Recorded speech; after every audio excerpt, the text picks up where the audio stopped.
Hi everyone, welcome back to my channel. So today's video, I decided to do a different take on the end of the year tag. I just thought that realistically I'm not going to get to all these books by the end of the year, so I just thought that I would do a books I'll be reading in 2024 instead, because no doubt I probably will be reading these. And yeah, I didn't want to do another haul as well, so these are just showing you some books I have actually recently bought. The first book I've got is New Animal by Ella Baxter. This came up when I was just browsing World of Books. A bit of a different book for me, but I thought I would just kind of try it out. It's a bit of a short one. This also says that it's a little similar to Luster, so I'm a bit like, oh no. I don't know if I'm going to like it. All I know is that we follow this girl called Amelia, and I gather that she's sleeping, I think she's sleeping with a lot of men, you know, and she struggles to like form a connection to them, just kind of hits it and leaves sort of kind of woman. What kind of stood out to me with this is that she works in a funeral home, I think. Oh, sorry, in the family's mortuary business. So I thought that was a little different for me. I can read the blurb. So it says, her job as a cosmetic mortician at her family's funeral parlour might be unusual, but she's good at it. When it comes to meeting people who are still breathing, she uses dating apps. Combining with someone else's body at night, Amelia can become something else, at least for a while. But when a sudden loss severs her ties with someone she loves, Amelia sets off on a 72-hour mission to outrun her grief, skipping out on the funeral, running away to stay with her father in Tasmania, and experimenting on the local BDSM scene. So this might be a little smutty. There she learns even more about sex, death, grief, and the different ways pain works its way through the body. It will take a pair of fathers, a bruising encounter with a stranger, and recognition of her own body's limits to bring Amelia back to herself. So yeah, I just thought that was a little bit different. I kind of like sexually empowering, positive books, and I really like books which are, you know, sort of centered around kind of a young woman who's not, I don't know, a little bit chaotic. So yeah, and I thought it was just odd. Yeah, she's like a mortician and things like that. I wouldn't really read stuff like that, but yeah, I thought I'd give this a go anyway. The front cover intrigued me as well. The next book I got is All That's Left in the World by Erik J. Brown. I first heard about this book from Beth from Books Nest. It's also, what brought me to this book is that it says it's perfect for fans of Heartstopper, and I absolutely love Heartstopper. I haven't read the books yet, but I love the programme on Netflix. Oh my gosh, it's just such the best fluffy, wholesome, like love story ever. Like, I love Nick and Charlie. I think they're amazing, and yeah, I just kind of wanted a book like that. This has been described as a post-apocalyptic queer YA adventure romance, so I thought, yep, that's got my attention. It's about a catastrophic event wipes out most of the population, and two friends are sort of left alone, and I guess we see them, they, you know, follow their tumultuous journey on how they sort of, I don't know, find safety or whatever. But there's one secret that one of the friends has, and basically he's like in love with his best friend. I don't really know too much more about that, but yeah, I'll definitely be reading this next year. I'm just going to have a little tea break, even though I feel like this might actually burn my mouth, but we'll see. I've just made it. Sorry if you heard the slurp there. Oh, that's nice.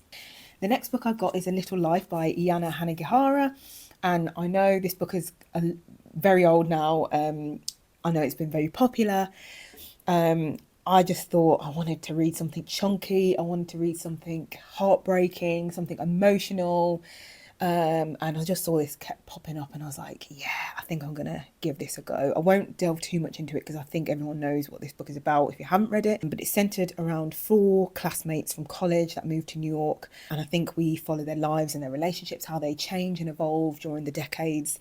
And I think we're gonna have I think we've got some things about childhood trauma, addiction, things like that. I think this is going to be really good. I do love to read books about friendship. Almost 800 pages, so this is a big one. So this is going to probably take me a while. Like, most books I read are around 300 to 400. So yeah, this is kind of equivalent to like 2 books, but that's why I didn't want to include it in the end of year tag. So I thought, let's just pop it in what I'm going to read in 2004. But yeah, so this is a Man Booker Prize finalist. I've I think I've heard mixed reviews on this, but I don't care. I just want to read it anyway and see what it's like for me. I think it's going to be really sad, but yeah, I'm looking forward to reading this one. Now, the next book I've got is quite a special one. So my husband, he gave me a little present for, for just doing well, and I don't know, he just got me a little present. So I've had this on my Christmas list actually.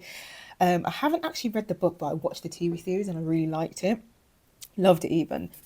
For any of the fans, this might be upside down. Let me just get it out. I'm going to do this one-handed. It's this absolutely, this beautifully illustrated version, illustrated edition of Noughts and Crosses by Malorie Blackman. This was on the Folio Society, where they do loads of illustrated editions of classic books. It's just got loads of beautiful illustrations in.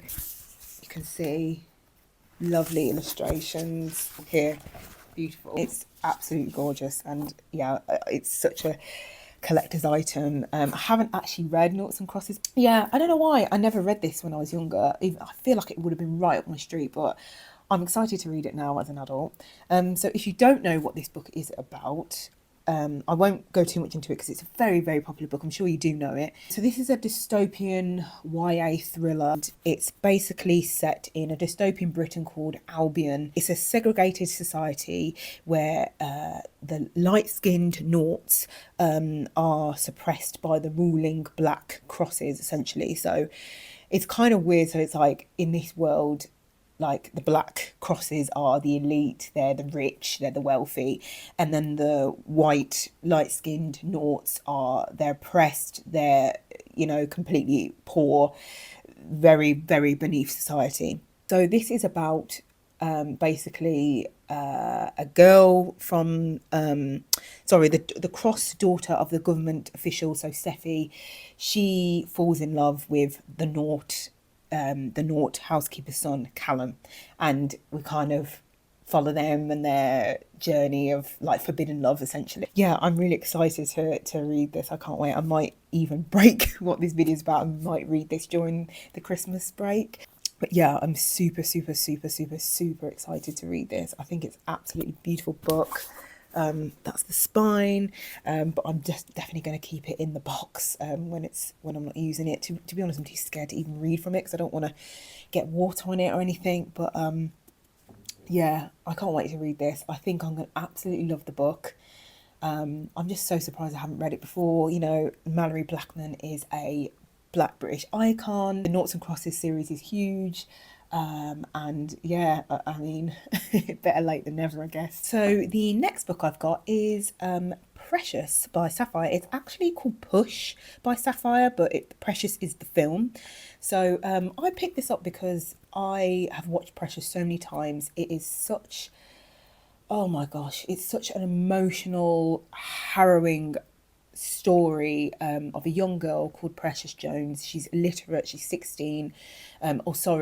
I just remembered, I'm putting in a trigger warning because this speaks about abuse and SA and things like that. So yeah, so this is the story of Precious Jones.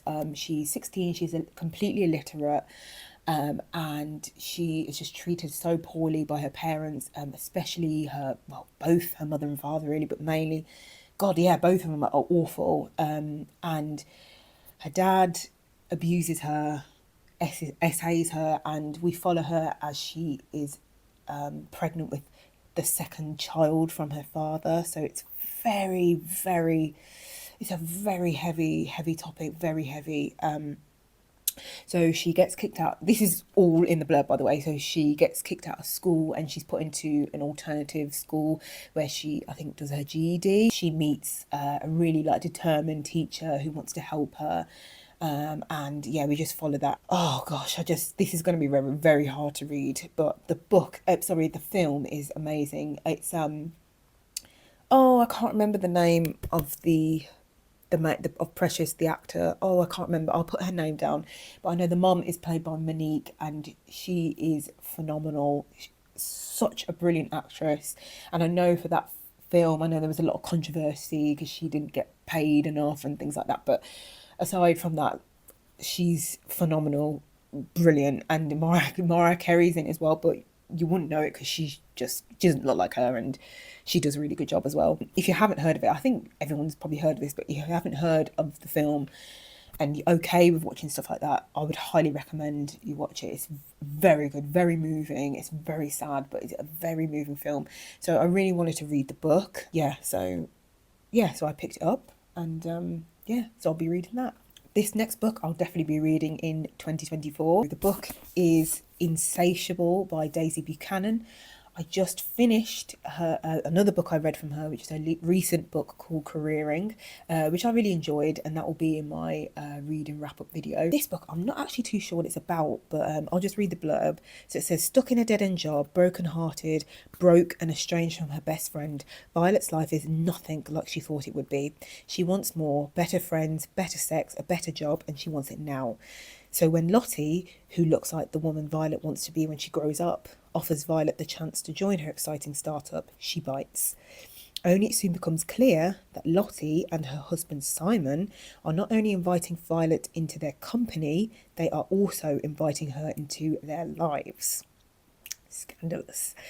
Seduced by their townhouse, their expensive candles and their Friday night sex parties, Violet cannot tear herself away from Lottie, Simon or their friends. But is this really the more Violet yearns for?